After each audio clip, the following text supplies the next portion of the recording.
Hey everybody, welcome to this episode of Dracaena Wines on Wine. And as you know, in these episodes, I sit down one-on-one with a person in the wine industry, and basically what we do is we explore as we pour. And we are going to be talking today to Katie Madigan of St. Francis Winery. So hi Katie.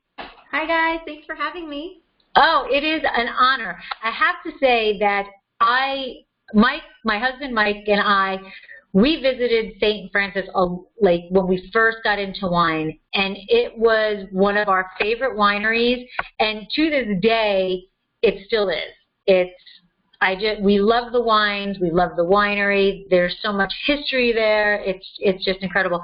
So it's like really an honor to be talking to you and being able to share the wines of St. Francis with everybody who listens or watches. So thank you. Oh, thank you. You know, we have been around since the 70s, and I know so many people that have been to our winery many years ago, and so for me to kind of step in as this new generation, an already successful winery, and still see it flourish has been a lot of fun for me as well. Yeah. And I am going to throw something.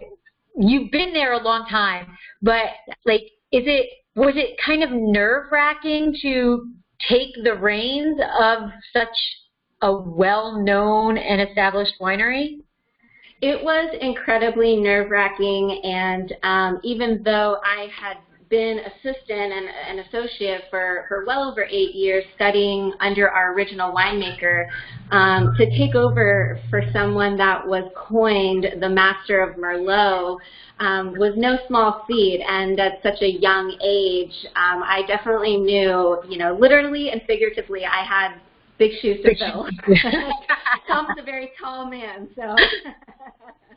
All right, so let's get into, how did you actually get into the wine industry? Did you grow up around it? Like, where did you grow up? I grew up in the San Francisco Bay Area, so not too far from wine country, about an hour south. But really, it was my parents. They were really into wine while I was growing up, and their favorite thing to do was visit wine country. They always said when they sent the kids off to college, their dream was to retire here, and that is what they did. So when I left my studies down in Santa Barbara, I actually thought I would move up here, be closer to my family, and I just kind of fell in love that people worked in this industry. I wasn't aware that this was something you could do as a career. And a very good career, or I should say, very fun career. Very fun career. So you actually went to UC Santa Barbara for chemistry. Yes. Was wine on your mind as a chemist, as a freshman, or were you thinking something else? Because my husband is a food chemist, and I'm a microbiologist, and we're doing the wine industry, and that's not where we thought we were going. Right. I mean, yeah, even back then, there were only 2 schools that were really focused on winemaking. So when I was in Santa Barbara, I think I really liked pharmaceutical science. I've always loved to create things. And so in organic chemistry, when we started going into those kinds of principles, I thought that maybe that was something that I wanted to explore. But as you and your husband very well know, the thought of being locked away in some windowless lab for the rest of my life was a very big possibility, and that was something that I was not interested in. So I started to take some time off, and that's when I moved up north to Sonoma and really see what other options there were. And I took an internship really to see what it was all about. I heard that they had a functional lab in wineries, and yet people were outside half the day. So, I mean, I wanted to see what that was about, and it was way, way more than I could have ever expected. Yeah, so the windowless lab is so true. So I, as a microbiologist, I actually started my career as a microbiologist in a lab, and it drove me crazy. Yeah. And when people say, well, why don't you do that anymore? I'm always like, I'm way too hyper to be in you know, in a lab and under a hood and gloved up and worrying about, it was way too much. I needed to get out of there. So I completely understand. Completely understand. It was a wonderful experience and the worst experience on the face of the earth. I mean, I used to actually compete against myself on a daily basis. So I would have to set up petri dishes, right, to sample, and sometimes on the slew of like 500 or 600 petri dishes. So I would go to work, and then in the morning I would set up, you have to write on them, and you have to set them up by how the dilutions are. Yes. And I would set them all up in the morning, and then I would go to lunch, and then I'd come back from lunch, and I would set a stopwatch, and I would like micropipette out as fast as I could.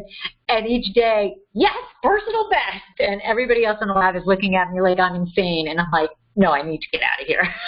Yeah, I mean, there's something about, start going to work when it's dark and then leaving when it's sunset and never feeling like you got to see the outside, let alone be outside. So I still love lab work. I'm still fascinated by all that stuff. But I'm very, very thankful that when they built this winery, they built it with plenty of windows and a skylight, that I get my time in the vineyards. That certainly helps. That is wonderful. That is wonderful. So you mentioned about the internship at St. Francis, or you did an internship, and it happened to be at St. Francis. So that always intrigued me. How, from UC Santa Barbara, how did you find out about the internship at St. Francis? Like, what's the process of becoming an intern for a winery? Well, when I moved up here, I was kind of looking at available jobs, and it just so happened that it was in the summertime, and so you were seeing a lot of the available jobs were internships, and I had no idea what that really entailed, but I knew that the requirements fit my background. So I went into the interview not really knowing what it was going to be like at all. And it was an interesting interview. Tom Mackey, our original winemaker, he pretty much grilled me of my wet chemistry skills and how much I knew about fermentation science. And, as a very young, I was 21 at the time, I thought, oh my gosh, this is serious business. And so I took the job knowing that I would be in a lab format with some production jobs and duties. But when I got hired, I was one of 10 interns from all over the world, and I soon realized that I had no real reason for anxiety because we were a group of people around the same age that were all experiencing harvest for the first time, and we all had the same questions and learning curves, so I think that made that harvest so much easier for me. Well, realizing that you're not alone. Right, that I wasn't expected to know how to run a pump my first year, or, overfill a barrel, or, things like that I definitely made mistakes on, but that it wasn't the end of the world. I didn't ruin this wine because it's part of, being an intern is learning how wineries like their work to be done, their particular style, and it also gives you a glimpse on all the different kinds of styles that there are in winemaking, and that I really, really loved. That's fantastic. So I am a true believer that winemaking is a combination of art and science, and in your bio, you say that winemaking is a perfect combination of science and creativity, which is a much more eloquent way of saying what I say. The science part, I think, is pretty obvious to everybody. There is a lot of chemistry. There is a lot of science into winemaking. But how do you see winemaking as the ability or the outlet to express your creativity? Yeah, You know, a question that I get frequently, and I'm sure you have come across it as well, is people ask me, has winemaking become a formula? And I think it's really quite the opposite. You know, every single vintage is different, no matter how much you know, no matter how much you plan. And I'm both of those things. I'm out in the vineyard all year long. I plan as much as humanly possible, but no vintage is ever the same. And instead of looking at it with apprehension, I look at it as another chance to make this vintage the best that it possibly can be. Even when we go through difficult conditions, I still think that the thought that I can make really fantastic wine out of a difficult vintage is one of the proudest moments as a winemaker, and it's those moments that like bursts my creativity and really shows me that there's a ton of different ways that you can make wine. Absolutely. I say to people all the time, the feeling when, and we're small, so it's probably similar but not quite the same, is when like you can see your wines on a shelf.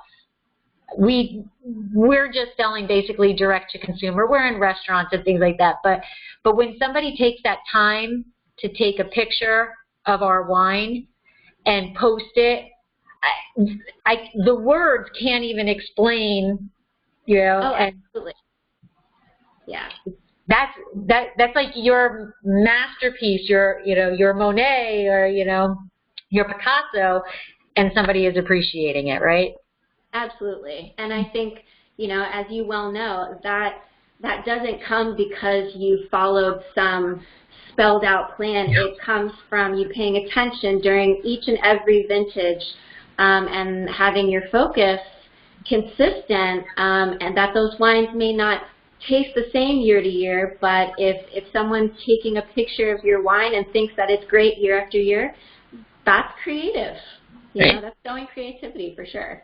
And you had said you plan the most that you can, and then oops, a rainstorm is coming in, or yeah. I mean, I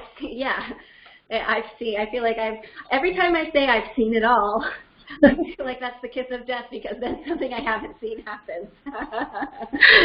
Right, you almost don't want to say something because you just got to welcome it with open arms and know that you have the experience to deal with whatever is going to be thrown at you in that harvest time. So, and I think you need to be quick on your feet.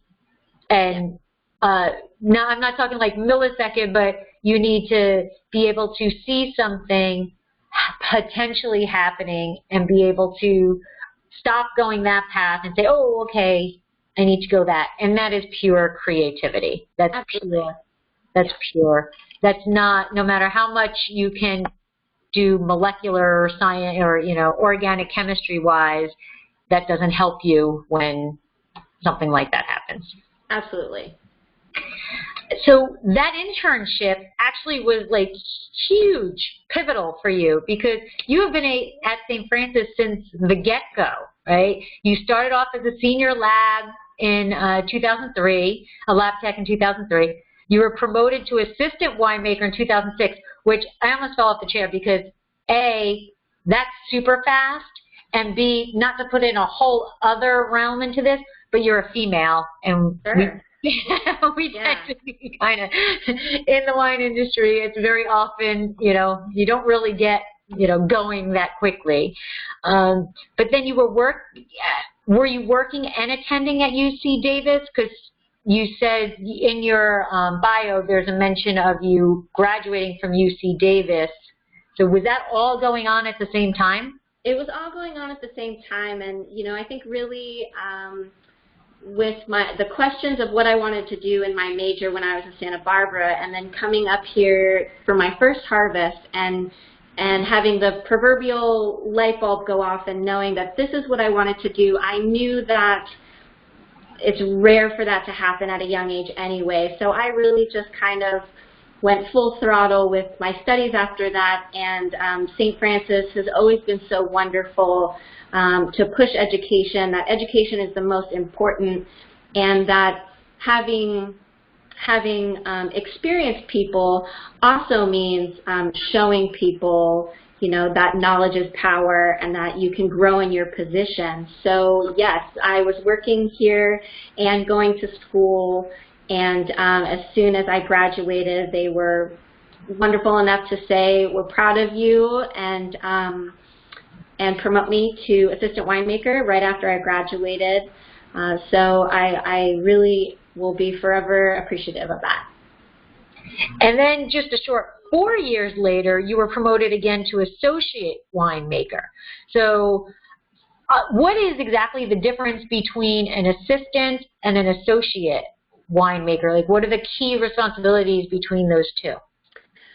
In my mind, being associate winemaker means that you are given a wine or a brand all to yourself, and that it is now your sole responsibility to give directive for that, that wine from start to finish. And what happened when I was promoted is Tom Mackey gave me the Chardonnay program, the whole entire program, from the national brand all the way to our direct-to-consumer Chardonnays. And he said, this is your responsibility now. We want to see if you have what it takes to be a winemaker. So you can write everything, the program, you can go out and visit the vineyards and make those picking calls.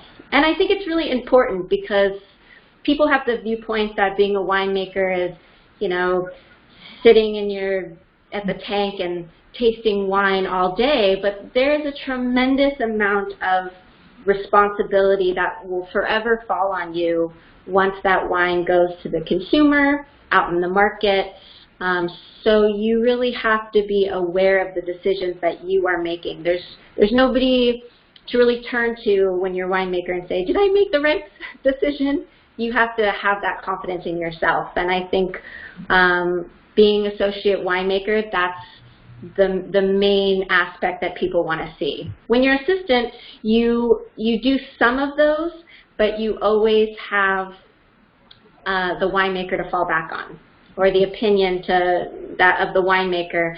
When you're associate, you are responsible for that wine or that brand. So that leads in perfectly. So how nervous were you in that first vintage? What vintage was that you took over the Chardonnay, and what did you sleep at night? Were you I probably definitely did not sleep. I want to say that was 2008, 2007, 2008. I was incredibly nervous, but at the same time, in those years leading up to it, I took my assistant job very seriously, and I asked a lot of questions. I didn't let my ego get in the way of where I wanted to go, because I felt like I wanted to have enough experience to prove that I was worthy of being promoted when that time came. So when I was assistant, I felt very happy in that position. I worked really hard, and I asked all the questions that I would want to have the answer for. So I felt pretty confident. I felt pretty good. And was Tom there, like, for, if you had questions, he was there to guide you with a gentle hand? He was, I think definitely during fermentation, since it was my first year really writing up the production protocol for fermentation, I would go down and I would have Tom taste with me and make sure, just having that little bit of backup. And he's very gracious, and of course, he didn't want to just, kick the little bird out of the nest. But I feel like he also kind of knew that I had it. Right. Yeah. Right. I'm sure he wasn't giving that to you without the confidence that you had shown him that you can handle it. Yeah. Yes. Absolutely. So I think this is actually a perfect time to let's talk about this first wine that was sent to me. the Chardonnay. So this is the 2017 Sonoma Coast Chardonnay. And unfortunately, I did not get to taste the wines because they arrived literally a half an hour or so before we sat down. But so tell me about this wine, this harvest, the grapes. Sure. You know, the 2017 vintage was very warm up here in Northern California. We went through 3 different heat spikes that were about a week long. So that kind of intensified ripening, where I think that in a lot of instances the sugars were high, but the grape was not physiologically at maturity. So picking decisions were quite difficult that year. But I have to say it's probably one of my favorite vintages that we've made of Chardonnay in a few years, because of those heat spikes, you have these beautiful, what I call tree fruit kind of aromas and flavors, so pear, apple, peach. But then the acidity is just naturally higher because we picked it a little bit earlier than we would normally. So it's got this great balance. And then we use about 25% new French oak. All of our Chardonnay is fermented in barrel. And we do some stirring of the leaves, bâtonnage, and that just really kind of creates a creamy mouthfeel without adding any extra oak in there. That's wonderful. 2017, we had the same issue in Paso. We had a heat spike that I think was 10 days long, as opposed to having 2 heat spikes.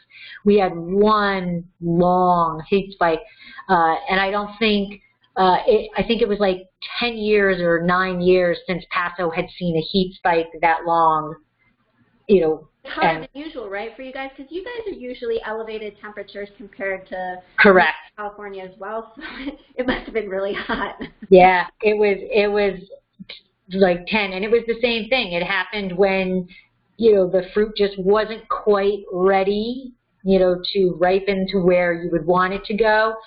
We did have some cooling at nights, but even the cool nights were not what we typically had.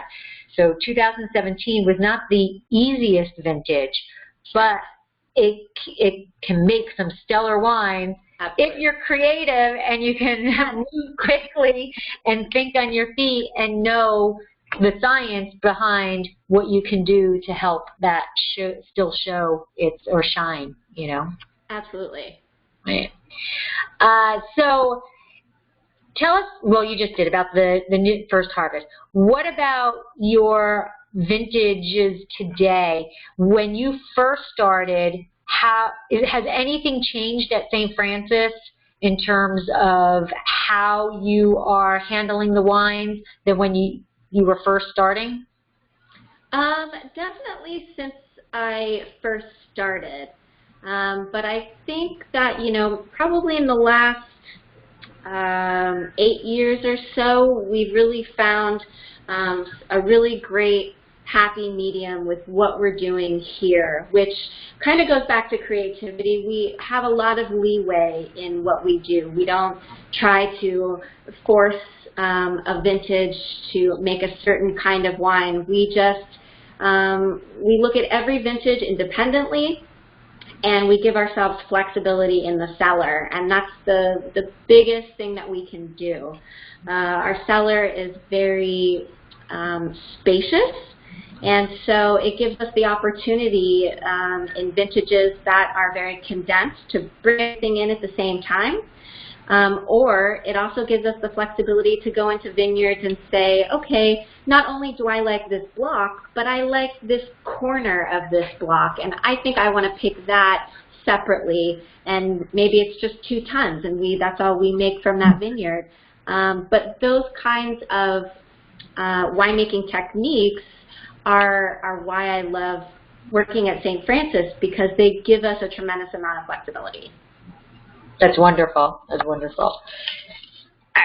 So in 2015, you were named Best Woman Winemaker of the Year. So first, yay, congratulations. Kudos to that.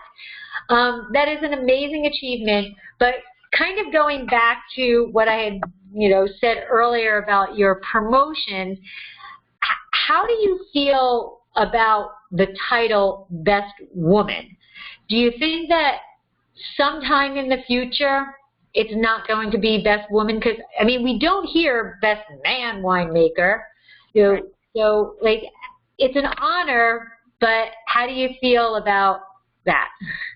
I mean, I think it's definitely a common thread in today's workplace environment across all job positions. Right. Not even industry. just the winery. So, of course, yes, I would love to see one day where they just say best winemaker and it's the option of a man or a woman. But even myself, I'm still shocked that in Northern California, women who hold the winemaker position only make up a little over 10% of winemakers. So, I think it is going to be a while, and I do like this competition because I think it just continually brings to light all the winemakers in the country that are around. I mean, I think there was over 1,000 entries for that competition. So there's definitely a strong female presence in winemaking, and I just want to keep it in front of everybody's eyes. That's all I can really hope for right now, I think. That's wonderful. And here's the thing that blows my mind, like you said, that about women across any industry really in the United States. It's how we're getting there. There's best woman this and best woman, But the thing that blows my mind is we're supposed to be this new world. We're supposed to be so advanced. We're supposed to be all of this in the United States. And then I'm not putting down at all that, whatever, but like Reyes Baixas in Spain, there are 58 to 60% female winemakers. Yep. And that just blows my mind. And by far one of my favorite regions on the face of it. I mean, I will drink an Albarino any day of the week. But like that blows my mind that, as you said, where female winemakers are like 10%, and that's a big increase in the last few years. Yes. And then you go to Reyes Baixas, and it's almost 60%. And that's the only stat I have in my head of other wine countries. But I think we're on the low end of that, excluding Bordeaux and, Yeah. I mean, we in the grand scheme of winemaking history, we haven't been making wine for that long, really. So it doesn't surprise me, although, again, when you look at France, I would expect more women winemakers than we currently see. But I think, definitely for St. Francis, it's pretty incredible that the family that owns St. Francis, which is right now, it's owned by 3 sisters, and all of their American wineries that they've owned have all had female winemakers. And they've always pushed, they've always pushed just respect in general, but it's pretty amazing to think that even going back to the 70s, these women had the foresight to put a woman in a top position, and I love that. I love it too. So kudos. Back to your wines, you're actually now responsible, from just Chardonnay, you're now responsible for the Old Vine Zin, Pinot Noir, and Chardonnay.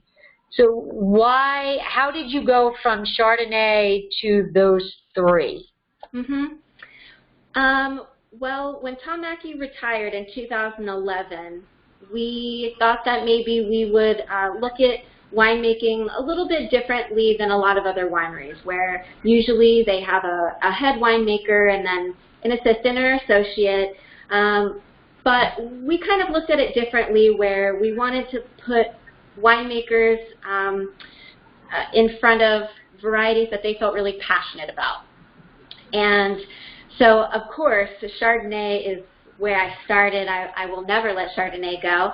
And Zinfandel as well, such a passion project of mine. Pinot Noir, I feel like, because Chardonnay, when I started to go visit Burgundy, I came back and I thought, well, if I'm heading up Chardonnay, I have to head up Pinot as well because I just love that area of France. And then when we looked at the other varieties, it's not that I don't enjoy making them. I've had a lot of fun making all kinds of different varieties. But we found interest in another young winemaker who was working for Beringer. He knew a lot about Bordeaux, and he felt very passionate about them. And so we hired him on and put him in charge of what he's really passionate about, including Sauvignon Blanc. So the two of us, we're very collaborative, and it just keeps our focus on what we love day in and day out. I personally think that's brilliant. I think that's division of labor where you can focus in on what your passion is, and where there's Chardonnay, there's Pinot. So they go hand in hand. And in my opinion, by doing this, you can focus in on this. Where St. Francis is such a large brand, yeah, I think that you wouldn't be able to put your heart and soul into everything that they produce. And this way, you really can pour yourself into this segmented section of it. Right. So, and I love how this interview kind of has formed a center around this creativity, because really, if I feel like if I stretch myself too thin, or Chris Luton stretches himself too thin, then you lose that creative edge on what you love to do. And so this way, believe me, the three of those varieties, it's a lot of work, but I look forward to it, and it feeds my creativity, knowing, like, what am I going to do with Zinfandel this year? What am I going to do with Chardonnay? And excited to make Pinot Noir. It keeps the creativity moving at a very high pace, rather than like, oh, I can't deal with that right now because I've got 5 other varieties I have to also work on. So, perfect segue. Ta-da! Pinot Noir. Let's talk about Pinot Noir. This is your 2017 Sonoma County Pinot Noir, and 100% Pinot? 100% Pinot. And is it a blend of clones? It's a blend of clones, and it's also a blend of different appellations in Sonoma County. Sonoma County is quite large. And you have everything from the coastal appellations that are right near the Pacific to a little bit more inland that can be rather warm. But I think in those warmer areas, you also get this more fruity, high-toned fruit from Pinot Noir that seems to be really popular right now. And it really is my goal to create a Pinot Noir that is at a great price, that's 100% Pinot. So again, this is more creativity because you have all of these clones and you have all of these blocks going on.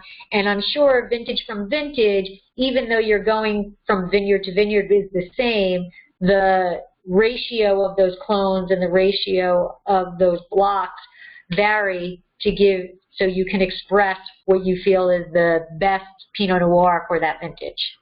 Yes, and anybody who has ever dealt with Pinot Noir and winemaking, you know, there is very vast clonal differences. So again, you know, I get excited for harvest for Pinot every year because everything tastes so different in the tank, and you just have to say to yourself, like, what is the blend going to be this year? Is it going to be more spicy sandalwood? Is it going to be more black cherry? I love that part about making Pinot. So actually, that was going to be my next question. You're fermenting separately and then blending those clones and vineyards together. Yes, it's probably part of just my obsessive compulsive. I have a hard time combining anything really, because I'm just so curious to see what the vintage has brought us every year. So it can get to be a lot. Usually at the end of harvest, we have about 200 lots fermenting, but it's so fun to go taste in the cellar. That's one of my favorite times, is to get here in the morning and go through and taste all my tanks and see what did this year bring us. And have you found that certain blocks are always presenting those same or similar characteristics?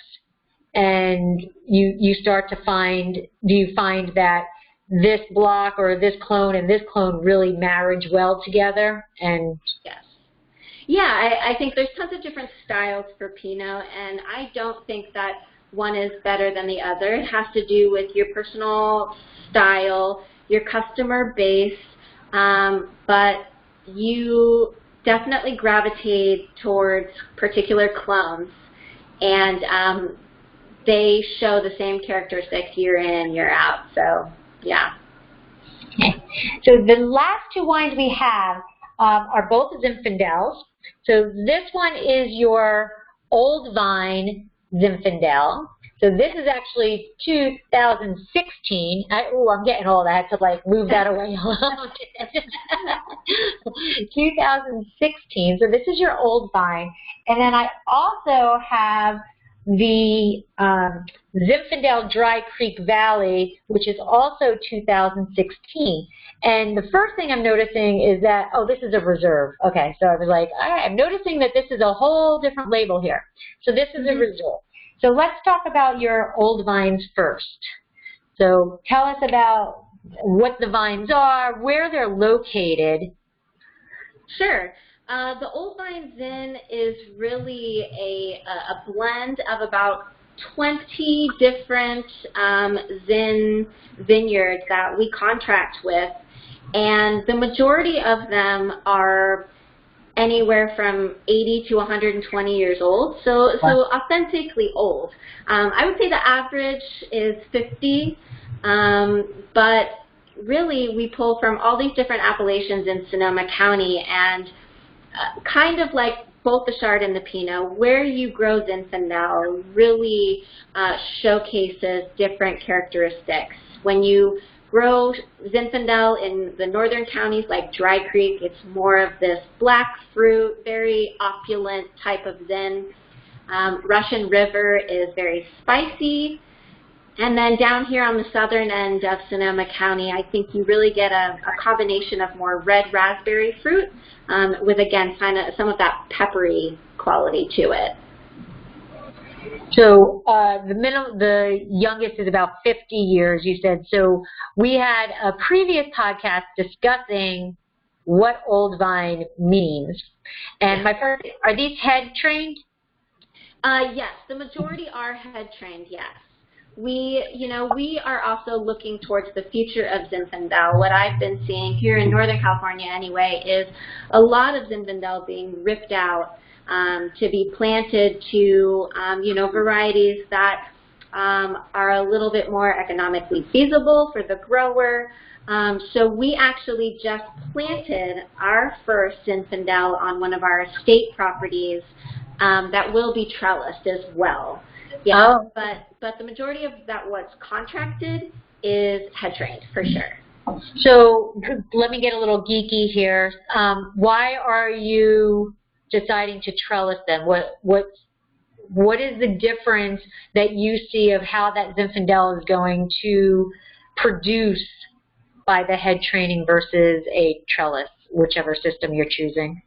Well, when we look at the future of farming, you see a lot of mechanization, not just because it's easier and cheaper, those are definitely components, but also because the mechanization produces the same quality as hand-picked fruit that we're seeing. So when you put it that way, it becomes more an aspect of managing your canopy, managing your fruit load, and not so much the orientation of your vine itself. Of course, head-trained vines, they're beautiful. I love They're romantic. They're romantic, and I think a lot of their character comes from the fact that they're close to a century years old, and those roots are so deep into the soil. That will eventually come with some of these trellis blocks, but we have to give it time and we have to look to the future. That's part of our sustainability outlook, is to be here for the future of wine. So that I was asking because I do another series podcast called Wine for Bet Street. And each month I take a different letter with a friend of mine, Debbie G. Aquindo. We take a different letter each month, and then we research it and we present an educational series on it. And cool. we just completed our first season, and it was obviously Z, so we did Zinfandel. And what I actually learned was that the only reason why they're head trained back then was because there was not enough wire or wood back then to create trellises. And all right, well, we can't make trellises, we're going to go here. So it's not necessarily that Zinfandel needs to be head trained, but it is romanticized as that way. But it was literally lack of production material. It was, and I think that, I get that question too about watering. They say, oh, well, they don't water old head-trained vineyards, and I say, well, it's because it hasn't had water for 100 years, so you're not going to start watering it. But what we know about agriculture now, what we know about farming now, is that, that you can create high-quality vineyards and sometimes even better quality for longer if you start your vineyard out correctly with irrigation. It doesn't mean you have to, water it like it's ivy. It just means that if the vine is going to tell you that it needs water, you can give it some water. Right. Okay, so why don't we compare and contrast what the characteristics between your Old Vine Zin, and I guess that's really an unfair question since this is a reserve and from Dry Creek Valley specifically, but let's try. Let's compare and contrast the two. Sure. So the Old Vine Zin you will find in your local marketplace.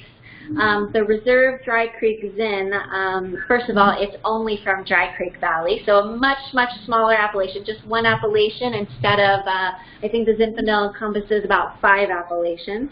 But the Reserve in Dry Creek is mainly going to be found in high-end restaurants and retail shops, small wine shops. So that was really the focus, and it's much smaller case production. It only comes from 2 vineyards out in Dry Creek Valley, as opposed to 20 that the Old Vine Zin blends together. But all are available at the tasting room? Yes. Both are available in the tasting room as we speak. Okay. And the combination between the two, or the comparison between the two, would you say the Reserve is a little, since it's coming specifically from Dry Creek, is it a little bit more peppery? Is it less peppery? Is it a little more finesse? What do you see? I'd say that the Dry Creek Reserve Zin is it's kind of the more brambly Zin. You get a lot of like blackberry pie, a lot of vanillin from the oak that we use in that wine, whereas the Old Vine Zin definitely has that classic peppery quality and more raspberry notes, I think. The old thought of Zinfandel. Right. Awesome. Okay, so let's go back and let's talk about the winery itself for a bit. So St. Francis was named after the protector of animals and the natural world. So in 1971, Joe Martin and his wife Emma purchased the property. They chose to name it St. Francis. So there's a lot of saints out there. There's a lot of things. Why St. Francis? Well, Joe was very faithful to his faith, the Catholic faith, and really it's as simple as his favorite patron saint was St. Francis of Assisi. He also had a keen interest in the mission here in California, so he knew he wanted to eventually have a winery that looked somewhat like a mission, and he decided to name it St. Francis out of after St. Francis of Assisi. And I did read you guys actually do a blessing of the animals, right? Yes, we have our local priest come visit us in October, and we invite the whole entire community to bring whatever animal they feel like, and we'll bless it and give them a nice blessing for the rest of the year and beyond. That's wonderful. My Vegas is sleeping over here, not at all budging. And I don't know if you can hear it, but some guy has decided to start mowing his lawn next door. So he's like full out of sleep. He doesn't care. But we took him one time to go be blessed, and it's a nice experience. It really is. Yeah, it's definitely a community event, and we love to see everybody. And we've seen everything from, of course, cats and dogs, but we've seen parrots and gerbils. One year there was a camel. There you have it. I was going to say, what was your strangest animal? The camel was definitely pretty strange.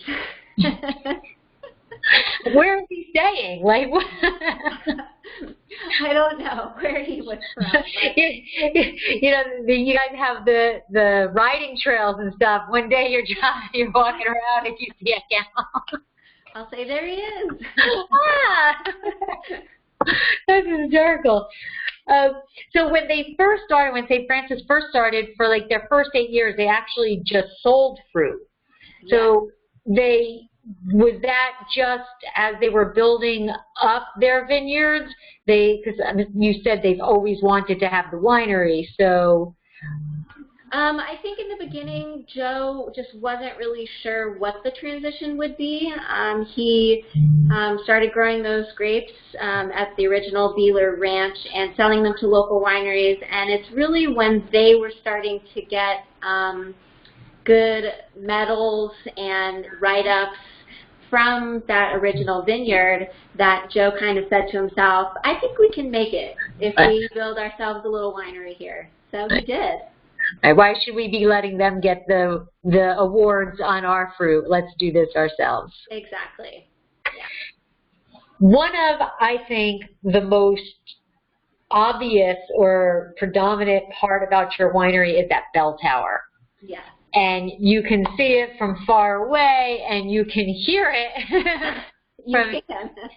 from even further away. And from the first time we pulled up and our first tasting at St. Francis, I fell in love with the winery. I love the mission concept of it. It's beautiful, but that bell tower is, if anybody is listening or watching who has not seen this, I'm sure you can Google it. I'm sure you can whatever, and the pictures are there. It's magnificent. And what's the history behind that? You know, I have to give it to Joe. He was really like a go big or go home kind of guy. And when we built this facility that we're currently at in the winery, the tasting room, in the late 90s, he wanted it to be extra special. So he actually commissioned the bell to be made by the Marinelli family, which has been making bells for the Vatican since the 1300s.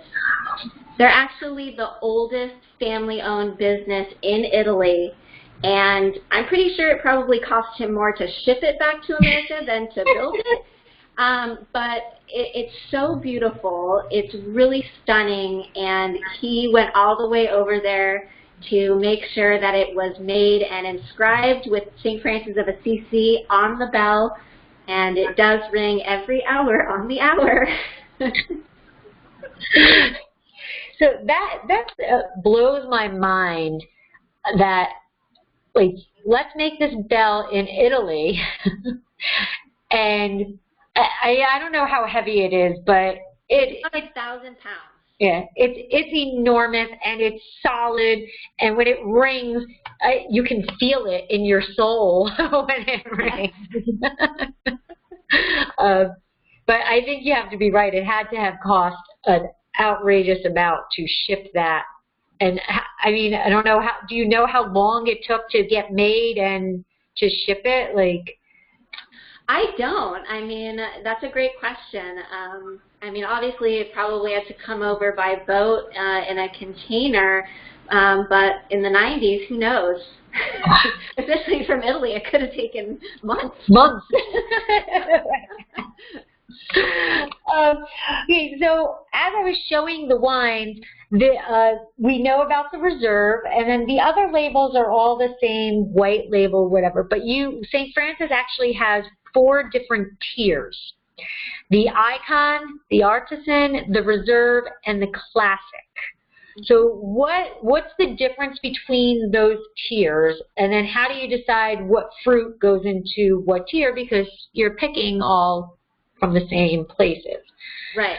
I think the main difference between them is going to be accessibility. So the classic series, you know, as we mentioned before, you'll find that all over the country at your local marketplace. So that's like the old vine. Yep. And we also have Cab, Merlot, Sauvignon Blanc, and Chardonnay and Pinot in that white labeled classic series. Okay. With the reserve line that we saw the Zinfandel earlier from Dry Creek, we also have Cabernet and Merlot in that label, and those are available all over the country, just kind of focused more in restaurants and wine shops. And they all have the same color scheme? Yeah, kind of a grayish label, if you will. Okay. And then the icon and artisan? The artisan are the wines that both the artisan and the icon wines you will only find here at the winery or on our website, www.stfranciswinery.com.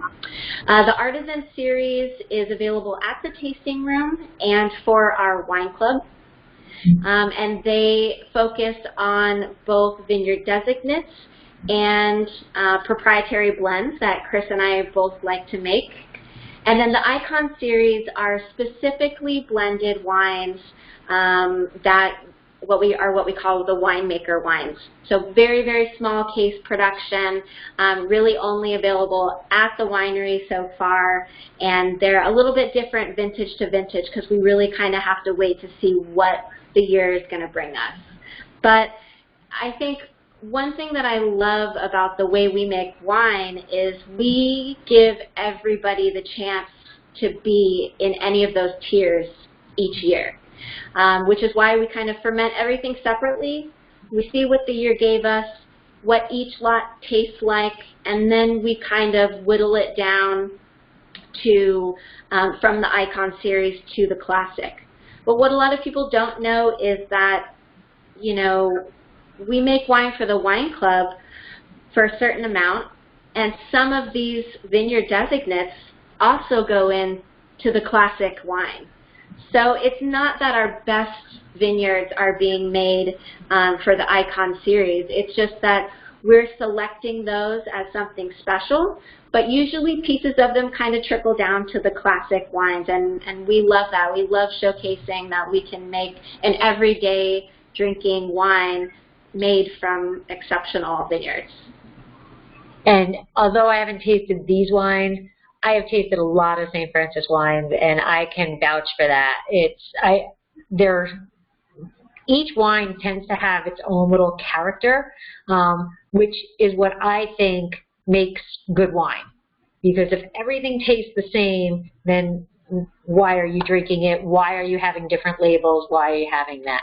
And I think that St. Francis really works hard to make sure that each bottle that or each, type that you're drinking has its own little characteristic. And as you said, it might not be the same vintage to vintage, but again, I don't want it tasting the same vintage to vintage, then you're adding stuff, that wonderful purple, all that stuff, but we won't go there.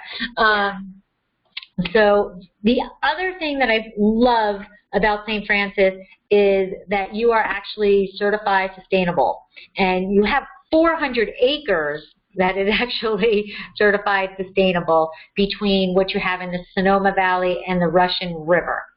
So we haven't gone through that, but it's an extensive process to go through. So I can't imagine how mind-boggling it is to have that many acres be certified. I know a lot of wineries have smaller lots or smaller, blocks that are certified, but you had 400 acres. So why is that so important that you guys go through all of that rigmarole to get that? Well, I think it's been a really eye-opening experience, something we've been working on for close to a decade.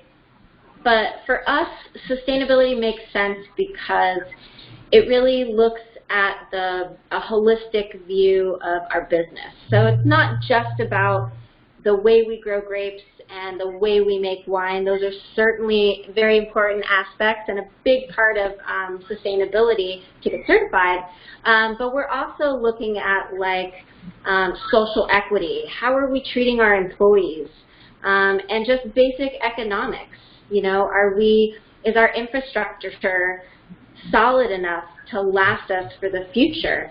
Those are things that really constitute actual sustainability. Because if you can't foresee your winery being here in 10, 20, 30 years, you're not sustainable.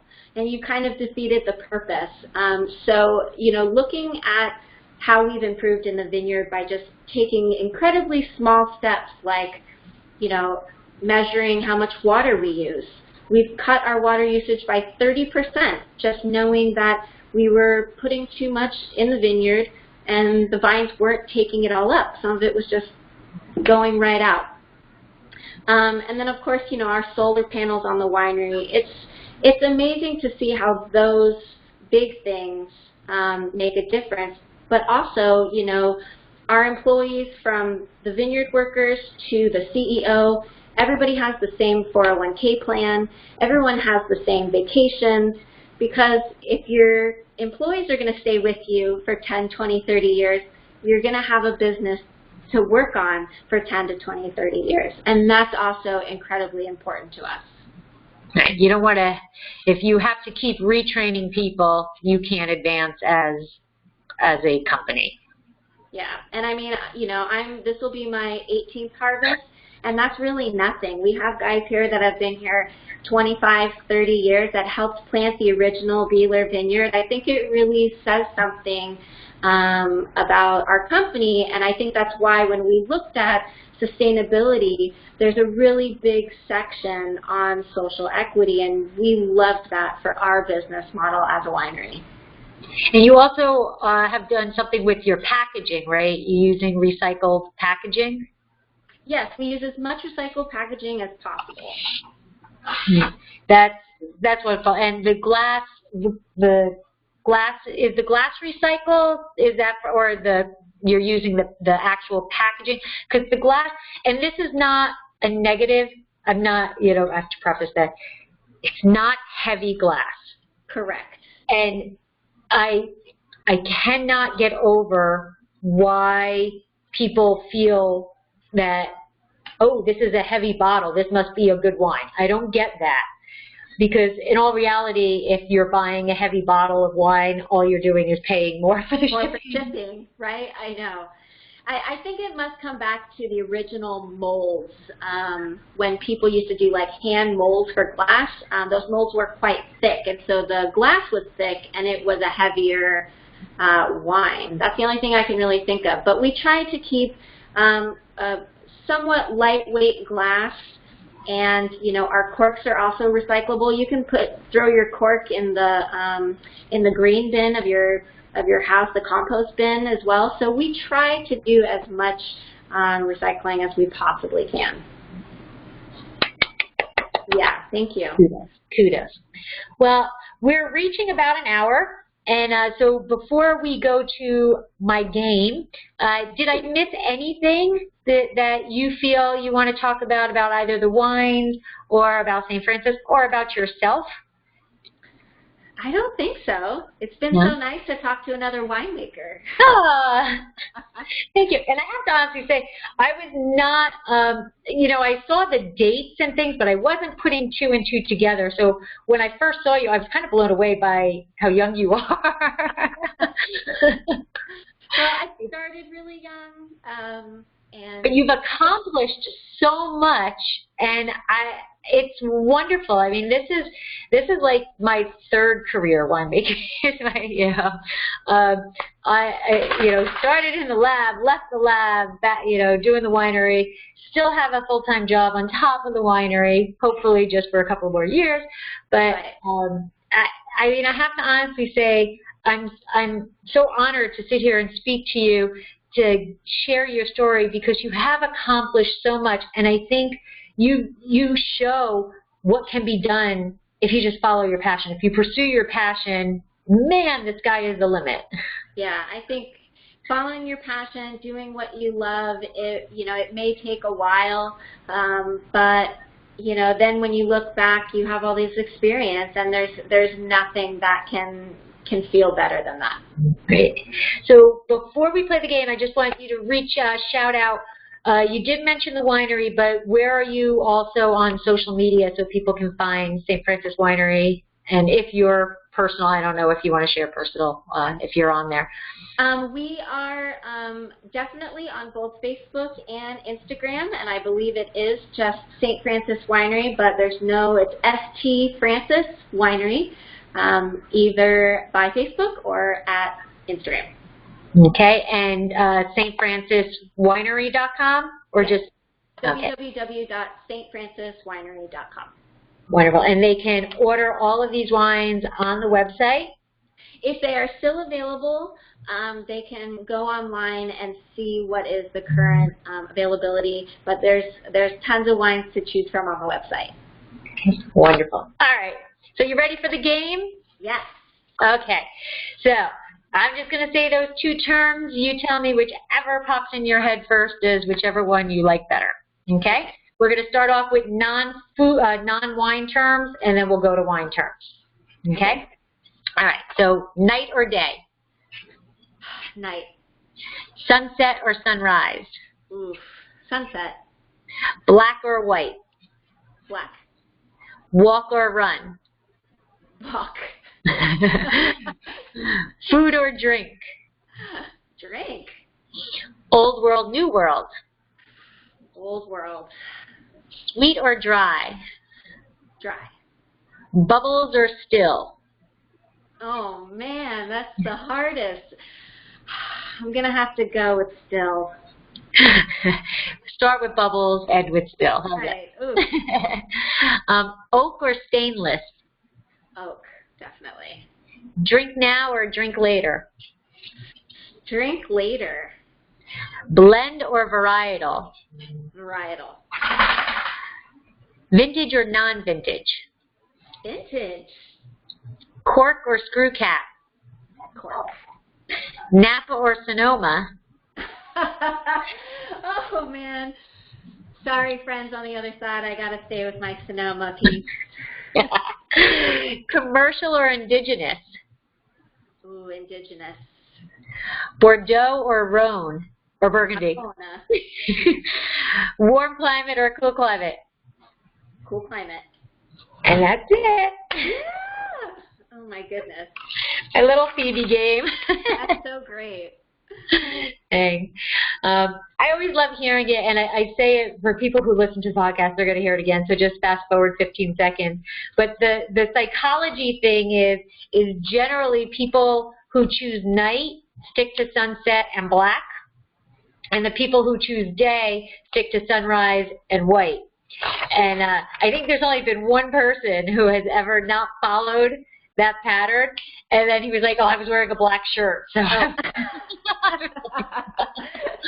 Does it have something to do with like people that are like morning person or evening person? Maybe, yeah, could be. I mean, I am the definite sunset. Like, I admit sunrises are beautiful, but I would rather keep, I think the only time my eyes see sunrise is at harvest time.